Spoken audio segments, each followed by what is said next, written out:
Just in time for NTV Weekend Edition, this is what you can expect. Tonight, shots fired, tear gas in the air, Airgate falls to the ground. This is where Taj Mahal started. I don't know why this was demolished. The day of drama in latest demolition in the capital. Also tonight, a geography field trip turns fatal. Bodies of 4 students that drowned retrieved from River Athi. Next time a scenario like this happen, to be responding in time. Plus, Alikuambia watu waende kwa shamba na wache wala hapo kwa kichaka ya mahindi. Tutaenda kuishi namna gani huko? insecurity fears among residents as government orders IDP camps in Nesuit to shut down. Also tonight, we give you a front row seat to a traditional wedding ceremony deep in Turkana County.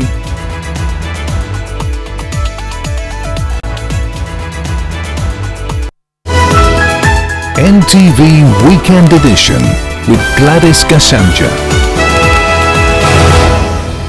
Thank you for making time. A sign language interpreter tonight is Flora Atino. Now chaos, tear gas and running battles marked the demolition exercise at the Airgate Centre, formerly known as Taj Mall, as police battled youth who, while looting property, left exposed as the bulldozers tore down the walls of the mall.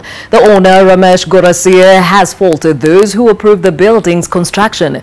He maintains he followed due process when he acquired the land, saying he will fight this to the end. Leila Mohammed begins our broadcast tonight with that story. While Sunny machines got down to work inside the Taj Mall, tearing down the walls of the building, youth who had been watching from the sidelines accessed the building from the car park, and some made away with their loot. There was a commotion here as police tried to stop them. Police had to use tear gas to disperse the crowds. This officer even fired a few rounds into the air. While holding on to the one suspect he had arrested. Outside, other officers also fired rounds in the air, as tear gas also enveloped the skies as police tried to push back the surging crowds that had by then brought down the iron fence around the mall. A number of them had broken in and grabbed what they could, but police dispersed them when a group pelted them with stones. Some of those who managed to get away got away with a piece of the Airgate Centre, but about a dozen young men were arrested in the mid-morning fracas. The facilities manager acknowledged that they had received the 14-day notice. They went and kept quiet. We didn't have any information they were coming today, but we had also made a decision of not moving. Since I think the director had the legal papers showing of acquiring the land. The owner of the building, shocked at what was left of his investment, struggled to tear down to his own wall of emotion as he contemplates his future. Any notes from you? So there's something demolished here. Yeah? So there's somewhere some professionalism is lacking. And these are the old documents you can see. I want to hand over to DCI. Tafuta Ivatu ila amepatia me all the approvals. And either charge them or people who have demolished. Because one person or one authority, I would say, is wrong. According to Garissa, the former Nairobi City Council gave him all the approvals to build in 1995. He claims it is after its completion a few years ago that he got calls from the government that he had built on a road reserve. Our agencies gave the go-ahead to construct Taj Mall. That authority is City County, Nairobi City Council. Now you're calling it Nairobi City County. Those are the people who have given authority to build. And I'm sure they have given authority based on the title which was correct. Garissa says he will still fight this and had recorded a statement with the police. But for many who witnessed the demolition, it couldn't have come sooner. I can say that I really fully support the President's initiative as far as acquiring government land is concerned. And this is another way of killing impunity. Na ningeomba serikali siku ingine vitu kama hizi happen. Mtu anakuja ananunua mahali, amepitia kwa ofisi ya kawaida, amepewa documents zote. Alafu miaka kidogo unaambiwa ati si kwako. Hiyo sasa mimi siwezi kitu kama hiyo, hata mimi kwa roho yangu inaniumiza kwa sababu kama inaweza happen kwa mtu kama Ramesh na mimi mtu wa kawaida. For many who were not able to salvage their property on time before the bulldozers came calling, the fate of those goods now lies in the hands of those keeping an eye overnight on what remains of the former Taj Mall. The owner of Airgate Center now says he has lost more than 100 billion Kenya shillings from this demolition, and now says he will go to the OCPD embassy to report what he calls an illegality. And while he's seeking this justice, Sunny will still continue to roar here. Leila Mohammed, NTV, Embakasi, Nairobi.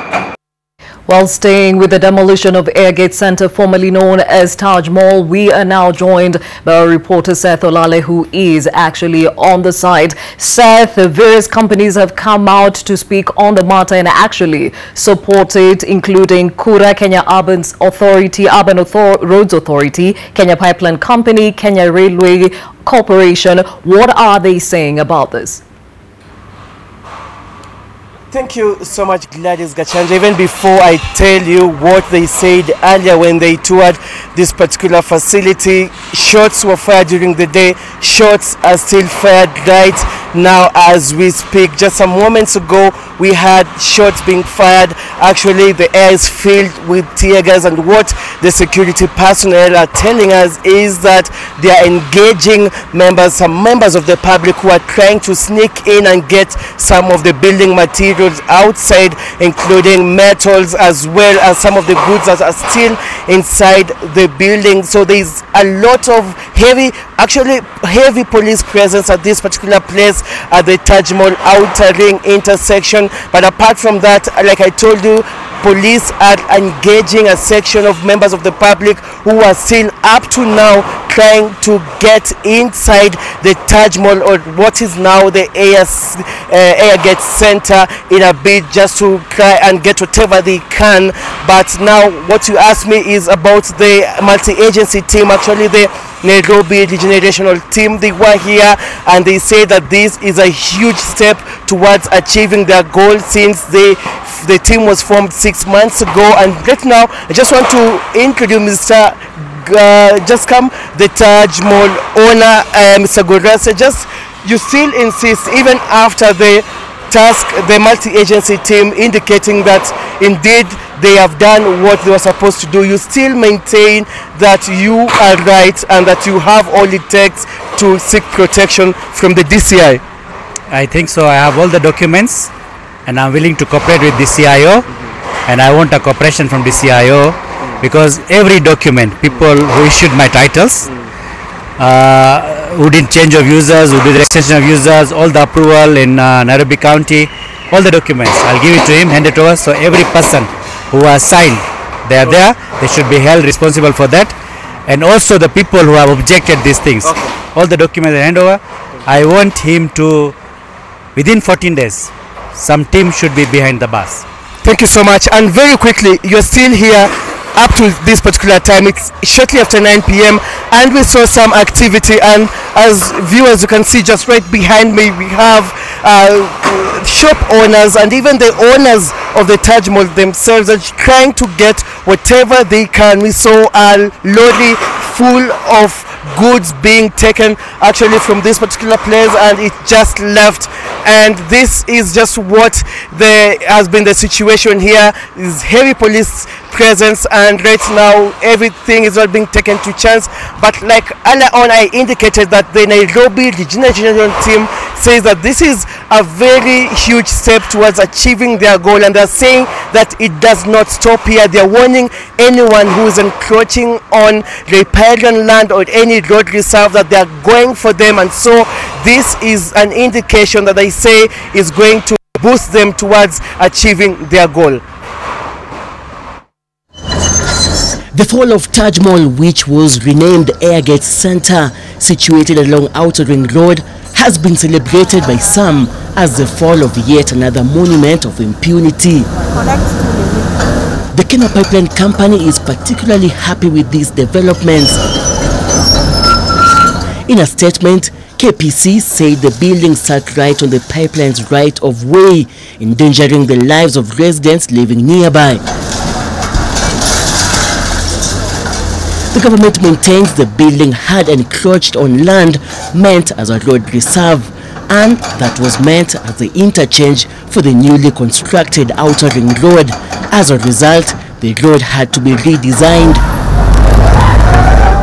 The mall owner, however, insists he acquired the land legally and was not going to let it go without a fight. I'm telling openly to any authority, I'm not going to remove these structures. Even they are saying 15th August, not even to my death, I'm not going to remove it myself. Mtu anakaja kutoa, akuje atowe manyewe.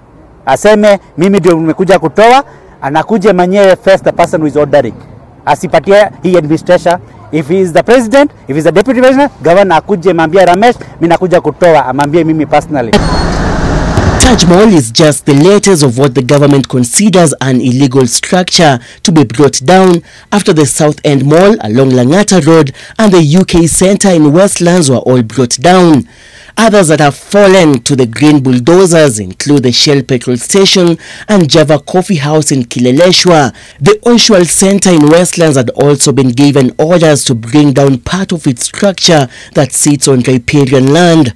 The multi-agency team carrying out the demolitions recently indicated that over 1,000 illegal structures have either been flattened or brought down voluntarily. About 4,000 buildings had been earmarked for demolition in an operation to rid the riverbanks and road reserves in the capital of any structures. The Parliamentary Committee on Environment and Natural Resources identified Limuru Road, Langata Road, Arboretum Road, Spring Valley, Globe Cinema Roundabout, Riverside Drive, Westlands, Parklands, Fortanayo Estate in South Bay, Village Market, Game Suites in Riverside, and Alina Villas in Spring Valley as some of the areas where structures had been illegally put up on riparian reserves.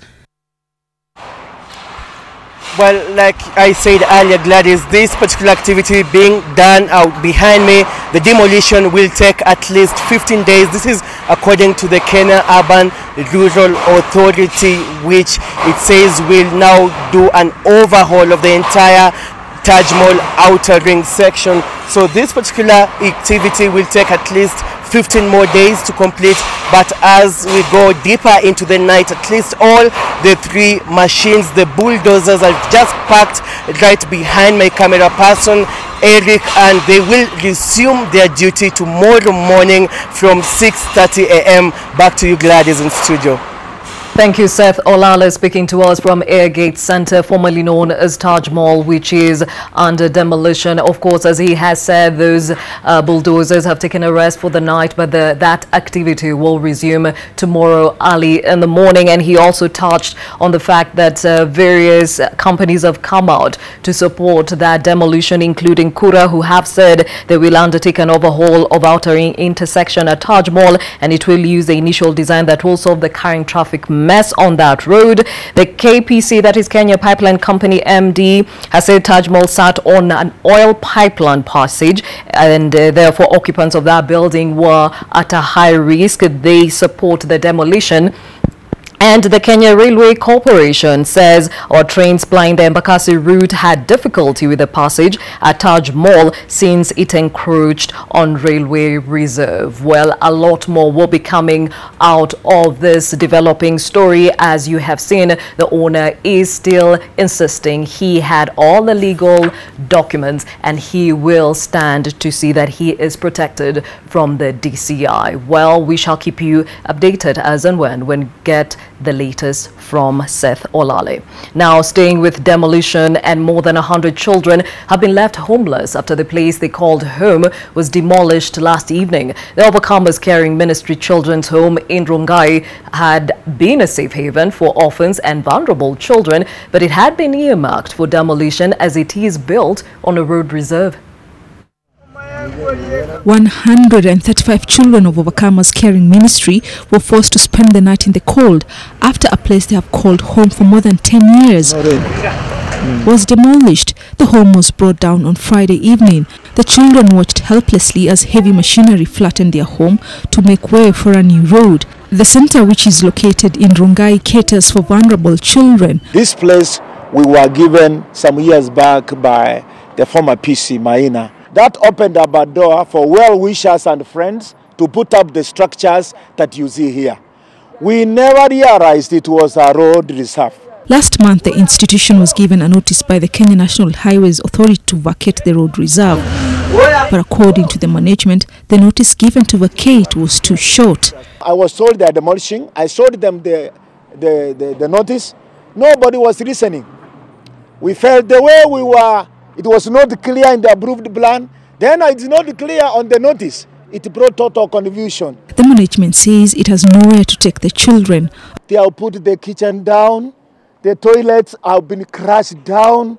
I was pleading to them, gentlemen, the road is not going to be built tomorrow. In honor of God and these orphans who do not have a father, kindly give us just 2 days or 1 day. We will remove all this material to help us put a shed where we are going to shelter these children. Nobody was listening. According to Kenha, the home was built illegally on public land. The demolition is to pave way for the construction of the Ngong Road, Kibera, Kiunga, Karumba, Langata Link Road. Away from demolition matters to security, and the government has shut down the camps where families displaced in the intercommunal conflict in Nesuit, Nakuru County had been putting up. They've now been told to go back home, but they still fear for their safety. The area member of County Assembly Samuel Tunui has been arrested alongside 2 chiefs in connection with the violence. Bridget Ngana with more. A different scene welcomes you to Nesuit Primary School. Just 24 hours ago, these grounds were full of families fleeing the intercommunal conflict that had riddled this area. Now they were clearing out, although half-heartedly. Aliwaambia watu waende kwa shamba na wache wala hapo kwa kichaka ya mahindi. Tutaenda kuishi namna gani huko? Kwa sababu sisi ni watu wa serikali na sisi hatuoni mtu mmoja anakuja kusaidia sisi kama siku ile watu walikuwa naomba kura. Sisi hatuna usaidizi hata moja. Chama alikuwa tunatanganywa anasema tutapata usaidizi ya chakula. Hata kama ukipea sisi chakula tukae na nguo moja ni afadhali. Tunalia serikali. Hata sasa kama anatuambia turudi, atuwekee serikali mzuri. Kama ile majeshi wa mwako kabisa waende kwa hii mama hindi ndani. Kila kitu itolewe. Ndio kesho tujue hakuna mtu hata mmoja atakuwa na mshale mwenye atakuwa anatembea akiriski maisha ya mwingine. The closure of the camps comes in the heels of the arrest of the area MCA Samuel Tunoi, 2 chiefs and 7 other suspects facing possible charges of incitement to violence. Still, the government maintains that there will be no activity in the area after 6 p.m. We don't want any movement from 6 p.m. to 6 a.m. This is to make sure that no gang from either side moves to carry out any of these activities they've been carrying out. So that one is still on. It will be on for a whole week. We have enough boots on the ground already. The regional commissioner also says the move to close the camps was meant to help students preparing for their national examinations. We can assure you that the situation is coming back to normal. What we would wish is those who are in those schools, by Monday the schools will be up and running. But for some members of the county assembly, the arrest of the Nesuit MCA, who is also the deputy speaker, will not necessarily put out the flames. Tungetaka kwamba ndugu yetu Chonjo aweze kuachiliwa. Sisi tunaona kwamba kama anaweza achiliwa ni vizuri, alafu ya mambo mengine iweze kufuatiliwa ili tuweze kudumisha amani. The official death toll from the skirmishes now stands at 6. Bridget Ghana, NTV, Nakuru County. To Bungoma County, and 4 people died in Mount Elgon after eating what is suspected to be poisonous wild mushrooms. A woman and an infant are among those who died from what turned out to be a deadly dish. Zacchaeus Musame with this report. The death of 36-year-old Elizabeth Samboror, her 9-month-old daughter Sarah Chemtai, and 2 others has left Chebukube village in Mount Elgon in the morning. Elizabeth Samboror is said to have prepared the soup for her children amid resistance from her husband. 3 of her 4 children ate the soup. The infant died. Her 2 siblings survived. It is alleged that she was given the poisonous mushroom, which had been picked from Chebumbai forest on the Kenya-Uganda border. Kuna penye walitengenezea wanaitengichomea makaa. Mugisu alikuwa hapo.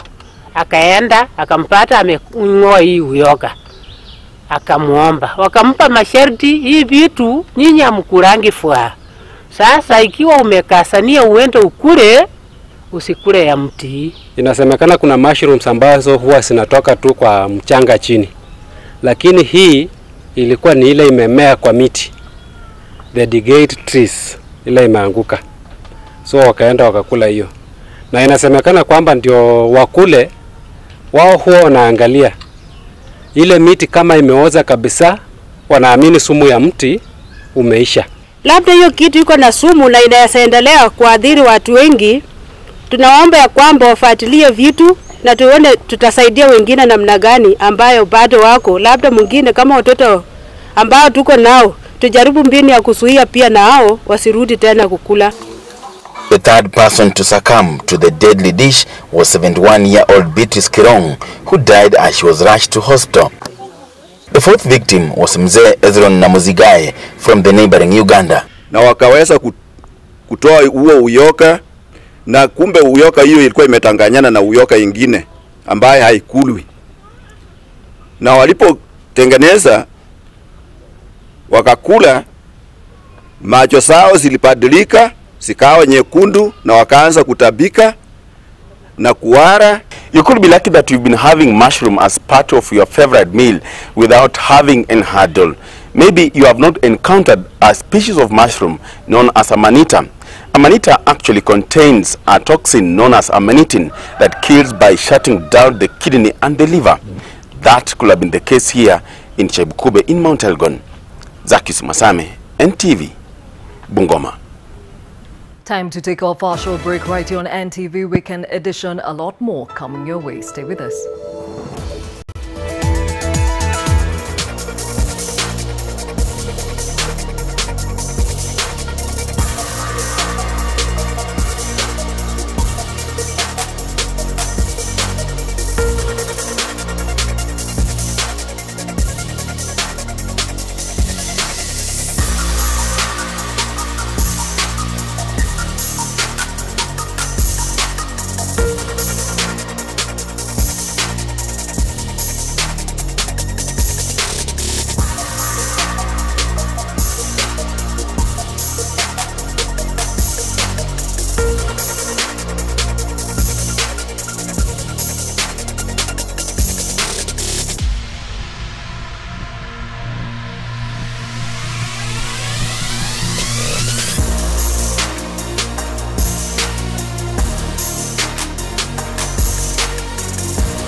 Thank you for staying with us. The bodies of 4 students from Turkana Mixed Secondary School in Machakos who drowned yesterday in the River Athi near Katangi have been retrieved. The 4, who include a girl and 3 boys aged between 14 and 15 years, had gone for a geography field lesson in Katangi when they drowned.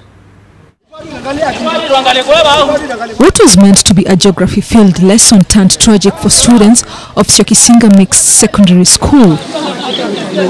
The Form 1 students drowned in River Athi near Katangi, where they had been accompanied by 2 of the teachers.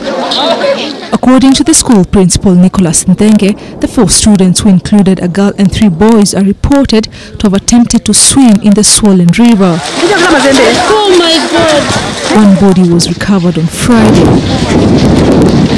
The last 3 bodies were retrieved this afternoon after vigorous efforts involving local residents and divers. Miili yote 4 imepatikana. Nina hakika hakuna mwalimu ambaye ana nia ya kuua mtoto wakati anawapeleka kwa masomo. Hii ni bahati mbaya imefanyika.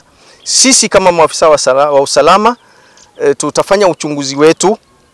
Tuko na mwalimu ambaye tumemshika kwa sababu yeye ndiye alikuwa na watoto. The bodies were taken to Machakos Level 5 Referral Hospital mortuary. Zungoi, NTV. Security has been heightened in Garissa County after 8 suspected Al-Shabaab militants ambushed a bus in Garissa County on Friday morning, killing 2 non-locals on the spot. The passenger bus owned by Killer's company was heading from the border town of Hulugo when the attackers waylaid it between Ijara and Sangailu, ordering its occupants to alight. The Swahili-speaking assailants, who were armed with AK-47 rifles, emerged from a thicket and ordered everyone to produce identity cards to enable them easily pick their targets. It is after the 2 victims failed to recite a Quran verse that they were shot dead. The deceased were the bus mechanic and a passenger, a casual laborer on transit to Masalani town.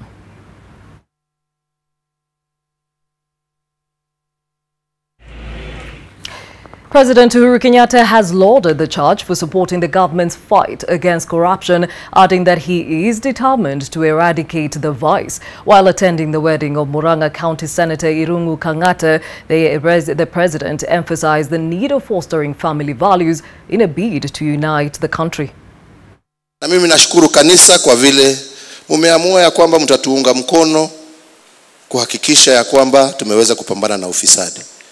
Kwa sababu tukipambana na ufisadi ndipo tutapata hela zingine za kuweza kuendelea na maendeleo yale ambao viongozi hapa wametaja ya kwamba wananchi wanahitaji.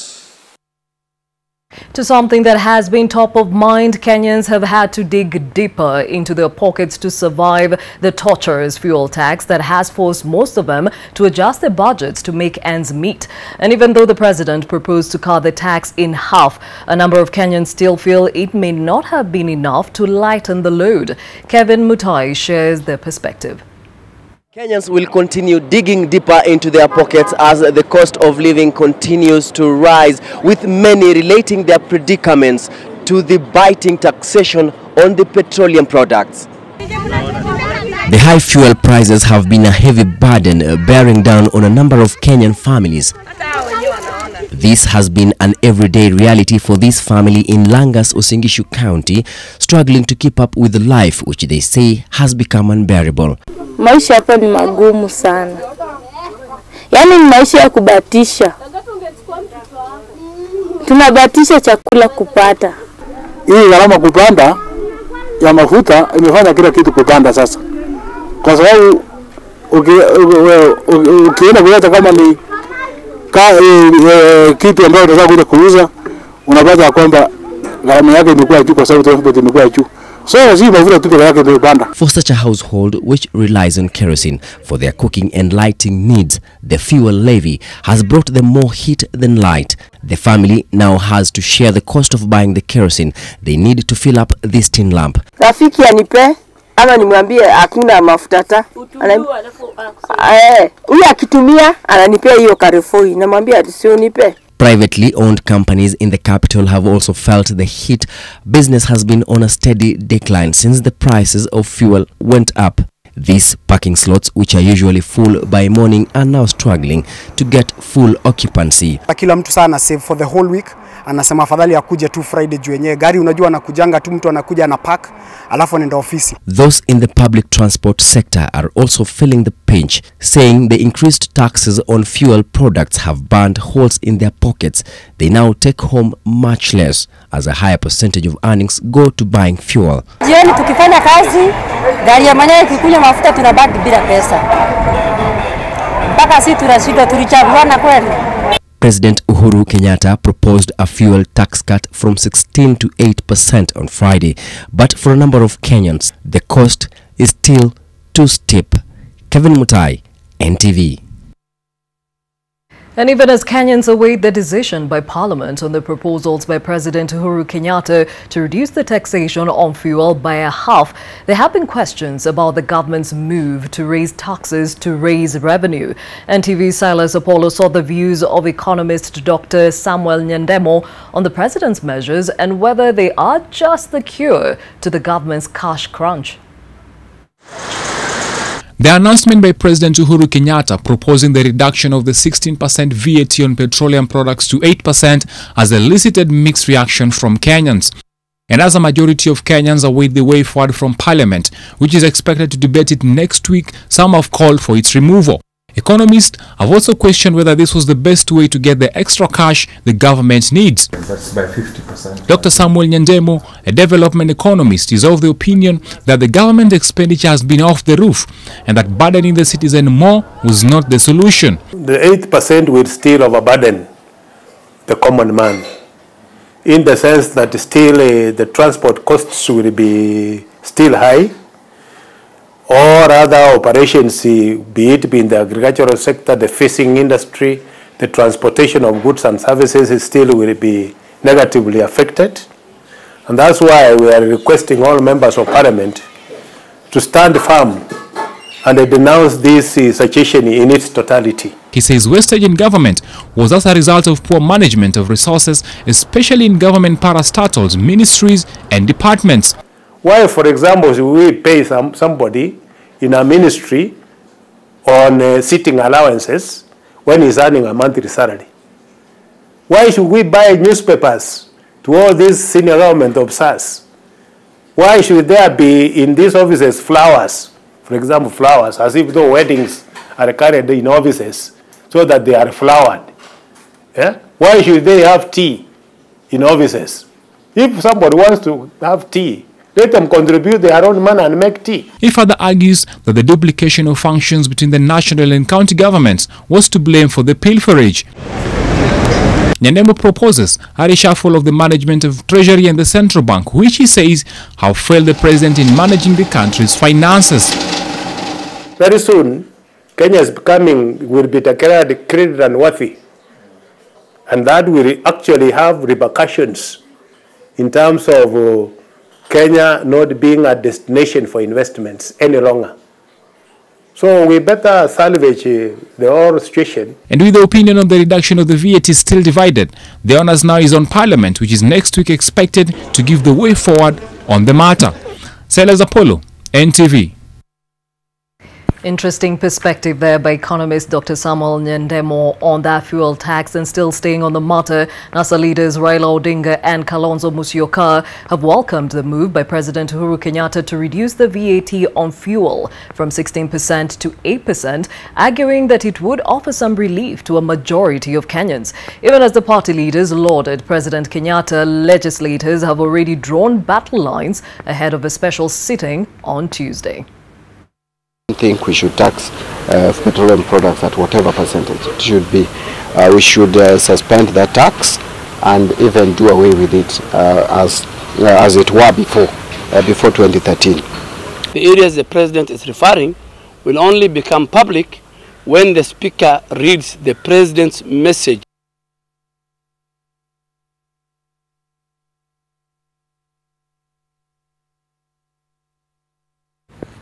Well, we apologize for that technical hitch, but we shall relook into that story right after this. We actually take a short break on NTV Weekend Edition. We'll be back with that Turkana marriage ceremony. Stay with us.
Welcome back. Now, marriage is one of the most valued milestones among the Turkana community. If a man fails to wed in the traditional way, he forfeits his rights over his wife and kids.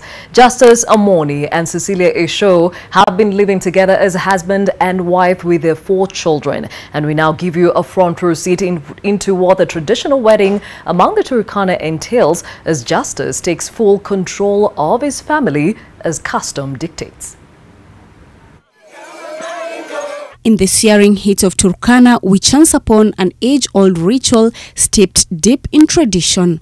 This is a traditional wedding ceremony to cement a union for couples who had lived together for long. The wedding party pulsates to the traditional tunes that tear into the hot mid-morning air. These songs, known as Edonga, will be sung throughout the ceremony, as Justice Amoni and Cecilia Esho on this day make their union official.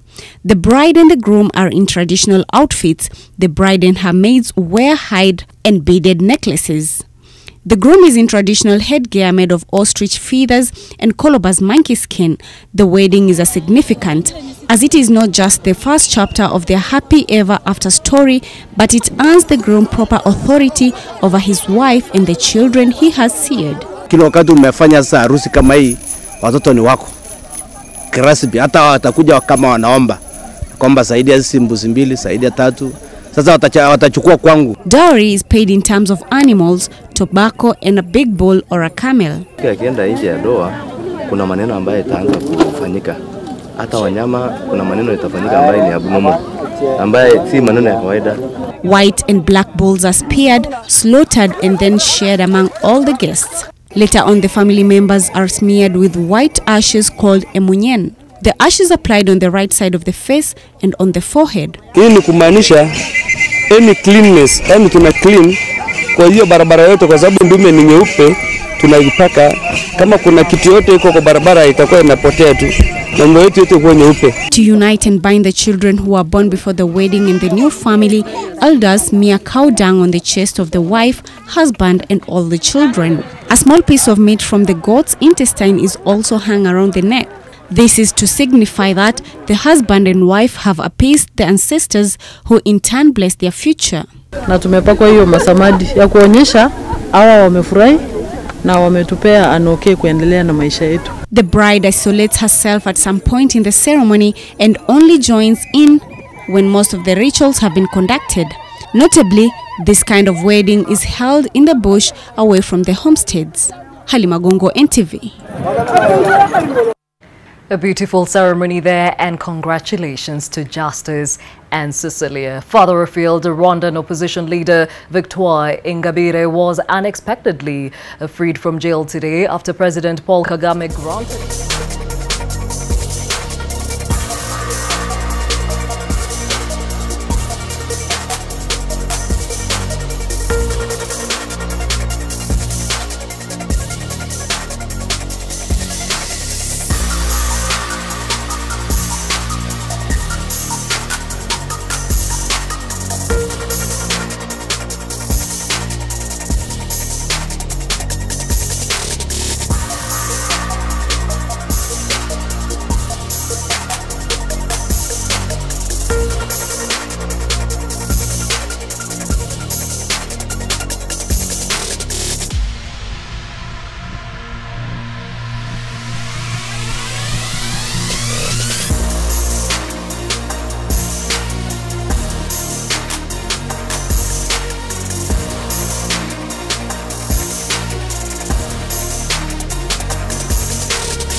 increasingly elusive. Parliament has tried a number of times and failed, and has continued to operate without the constitutional 30% gender quota. But there may be a glimmer of hope that a fourth attempt, the Constitutional Amendment Bill of 2018, will finally give effect to the gender role in both the National Assembly and the Senate. And that is the subject of this week's Women and Power. The new constitution, ratified on the 27th of August 2010, was then seen as a panacea for all of her troubles. But 8 years later, the two-thirds gender principle on appointive and elective positions remains an elusive goal. The Kenya Women Parliamentary Association KEWOPA has been on an onward march to ensure the 12th Parliament at least enacts the needed legislation to bring this provision to life. A constitution that had specific timelines for certain legislative proposals to be passed by this very House, and the legislative proposal to enable the implementation of not more than 2/3 gender rule is now 8 years, Mr. Speaker, and it has not been passed. We will be wearing these white headscarves until we pass this law. The number of women voted into Parliament has been increasing since 2010. But it's still short of the mandatory 30% quota. The Constitution, you cannot read part of it the way you want and leave the other part and tell me, yes, we are implementing the Constitution. You cannot just take some and leave the other. So we are violating the Constitution, period, as a country. Previous attempts have faltered, and the High Court in 2017 faulted Parliament. Justice John Mativo in his ruling noted anyone could write to the Chief Justice to advise the President to dissolve Parliament since it wasn't properly constituted. It's not a women's issue. This is a human rights issue. It's a right to equality. It is in the Bill of Rights in our Constitution. In what appeared as another attempt to avoid a constitutional crisis, Mr. Speaker, Majority Leader Aden Duale tabled a Constitutional Amendment Bill 2018. It's now on the second reading stage. The bill seeks to create special seats through amendments to Articles 90, 97 and 98 of the Constitution. An amendment to Article 90 will provide for the election of persons to fill the new seats created in the National Assembly and the Senate using political party lists. The persons nominated in Parliament and in county assemblies shall also only be eligible for re-election for one final term. Article 97 will provide for nomination to the National Assembly using political party strength after the results of a general election have been declared. Article 98 will provide for nomination to the Senate using political party strength and after the results of a general election have been announced. I am happy myself because the number of women, even constituency members of Parliament, have been increasing since the 10th Parliament. The current Parliament boasts of the highest number of women legislators at 97, but KEWOPA is looking for avenues to have the gender rule entrenched. The biggest problem that is faced by the two-thirds principle is there is a fear. There is a major fear among the men. It is a fear that tomorrow they do not know that the table might turn around them. Just like Sweden, now affirmative action is being done for the men. You never know. If you look at the population of this country, actually the women voters are the majority. To my greatest surprise, the other day, my sister Martha Karua tried to run for the presidential race. I was shocked that even the women never rallied behind her. It is fair for them to know that you require not less than 233 of yourselves being present to pass what you think you may be agitating through the headgear. The problem we have with constitutional bills is we cannot amend them. So that bill will pass the way it is or rejected the way it is. With the gender bill back from public participation, another important component seems to have been left out, but KEWOPA hopes it will be incorporated. And I can tell you for sure, if you leave it open like that, you will not find a woman with disability within, you know, the framework that is going to come up, within the women that are going to come up in future. And you have seen how it has been.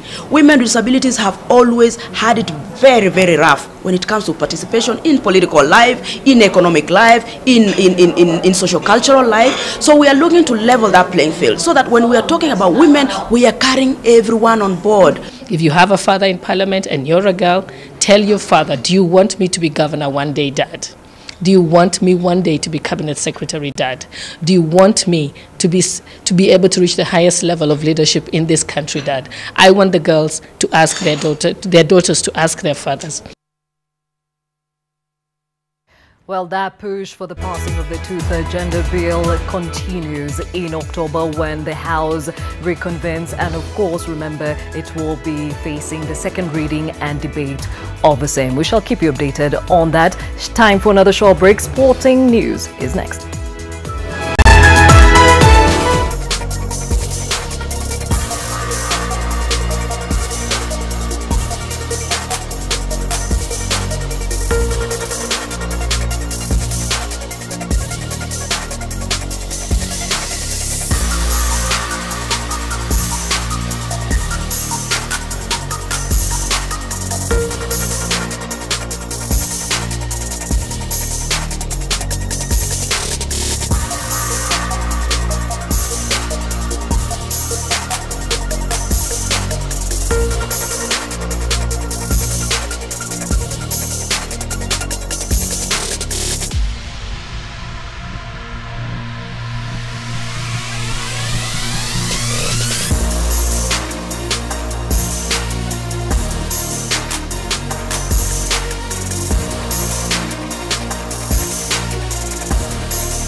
Glad you're still with us. Welcome to NTV Sport. I'm Watson Karuma. Nigerian Alex Orotomal scored twice as FC Leopards beat Posta Rangers 2-1 in a Kenyan Premier League match played at the Kenyatta Stadium in Machakos. Gerson Likono pulled a goal back for the mailmen. With the win, Ingwe lie third on 51 points and was raining goals at the Camp Toyoyo grounds as Eric Kapaito scored a hat-trick to help Kariobangi Sharks overcome Nakumatt 5-2. Meanwhile, Chemelil Sugar beat Mathare United by a solitary goal to collect their 7th win of the season. 5 matches are lined up for Sunday, with bottom-placed Thika United scheduled to host champions Gor Mahia, whose players are on a go-slow due to unpaid wages.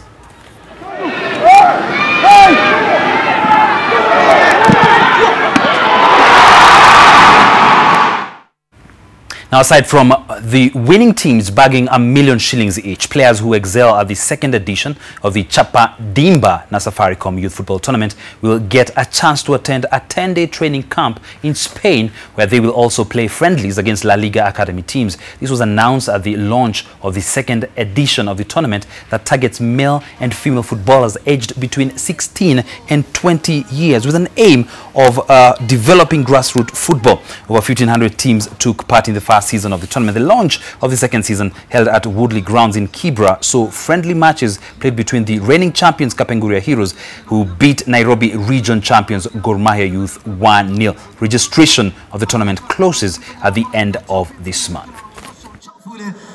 Bado kizaza kipo kwenye lango la timu hii ya Plateau Queens. Mpira nzuri kwa anadaka goalkeeper ile hatari. The biggest thing for football ya Kenya sio elite football, ni grassroots football. Is a small guy who needs to be trained, the young guy in the village that we have never reached. And the whole idea obviously is by trying to associate the leading telecom brand with the leading worldwide football brand called La Liga, to try to work on football development in Kenya. We are very, very proud of this partnership.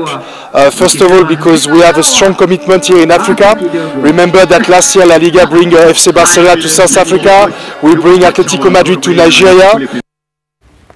Now, Kenya Rugby Union Chairman Richard Omwela has assured the public that the national teams will honor their international assignments despite the union facing a cash crunch. Onto the pitch, and Homeboys, Mwamba and KCB among the teams through to the quarterfinals of the Christie Sevens at the RFUA grounds. Meanwhile, Bernard Ngeno and Derivin Meringor stormed to victory at the Chemususu Dam Half Marathon. The Kenya Rugby Union is broke. That's the frank assessment of the KRU chairman Richard Omwela. This comes as the national 15s and 7 squads prepare for major assignments. Meanwhile, the person to replace Innocent Simiyu as the 7's head coach will be revealed within the next 7 days. In terms of sponsorship, you really should be looking for a brand that resonates around the whole world. And it's not easy unless you find, for example, Stanbic Bank or another big brand that has got a presence around the world. The battle for the Stanbic National 7th Circuit goes down to the last day at the Christie Sevens, with both leaders Menengai Cream Homeboys and Stanbic Mwambas making it to the quarterfinals at the RFUEA grounds. The DJs will face Mean Machine, Kulabu play South Africa's Blue Bulls Tucks, host Sport Pesa Quins meet KCB, while Strathmore Leos will play Uganda's Emerging Sevens. Bernard Ngeno and Derivai Meringor won the men's and women's races of the 5th edition of the Chemususu Dam Half Marathon held at Endamo Ravine in Baringo County. Ngeno clocked 62 minutes and 50 seconds to win the men's race, while Meringor from West Pokot posted 73 minutes and 21 seconds to claim the women's honours. First, I ran Nakuru 10K number 3. I went to KC number 6. And today it was win because I prepared for this race. And I trained in a hilly area. This was a good course to me. The Britain Kenya Open Tennis pre-qualifiers started on Saturday at the Nairobi Club. In the women's draw, Ricarda Cheyugai beat Frida Mitei 6-2, 6-1, while Faith Wangeshi came from behind to beat Josephine Wangui 1-6, 6-2, 7-5. On the men's side, Elvis Kilonso beat Vincent Aduda 6-2, 6-2, and Mitan Jairaj beat George Murimi 6-love, 6-1. Equity Hawks ended their 2-year losing streak against champions Kenya Ports Authority with a 48-42 win in their return leg of the Kenya Basketball Federation Women's Premier League at the USIU courts. In the pick of other women's results on Saturday, Strathmore Swords crushed Footprint 60-21, while the Storms beat USIU 51-34. USIU and Nakuru drew 2-2 as the Kenya Hockey Union Premier League continued at the City Park Stadium. This as Wazalendo cruised to a 2-0 victory over Strathmore, and in the Women's Super League, Kenyatta University shut out Multimedia University 2-0. In the Men's National League, University of Eldoret beat Wazalendo Youth 2-1. Athletics fans are in for a treat Sunday morning in the Berlin Marathon, with eyes focused on the men's world record set by Dennis Kimeto of Kenya in 2014. Reigning Olympic champion Eliud Kipchoge will be seeking to defend his Berlin title. Is also seen as a real threat to finally break the world record. The women's field is headlined by last year's Chicago champ Tirunesh Dibaba of Ethiopia, who is the third fastest woman in history. She will do battle with defending champions Gladys Gachanja, who is seeking to ace Berlin for a third time.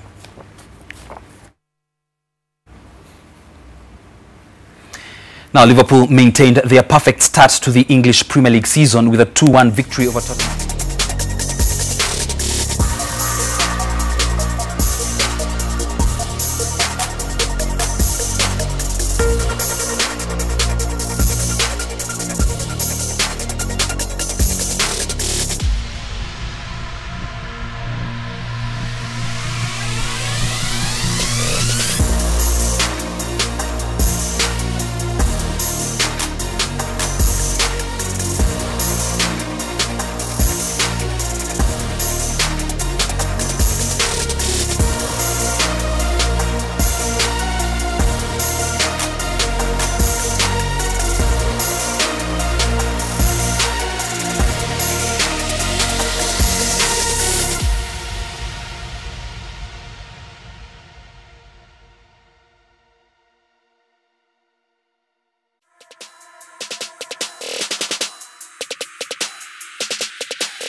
We'll need to call it a night. Thank you for your company on NTV Weekend Edition, and a special thank you to Flora Atino, who was our sign language interpreter tonight. Remember, Jamrock is next. Stay tuned.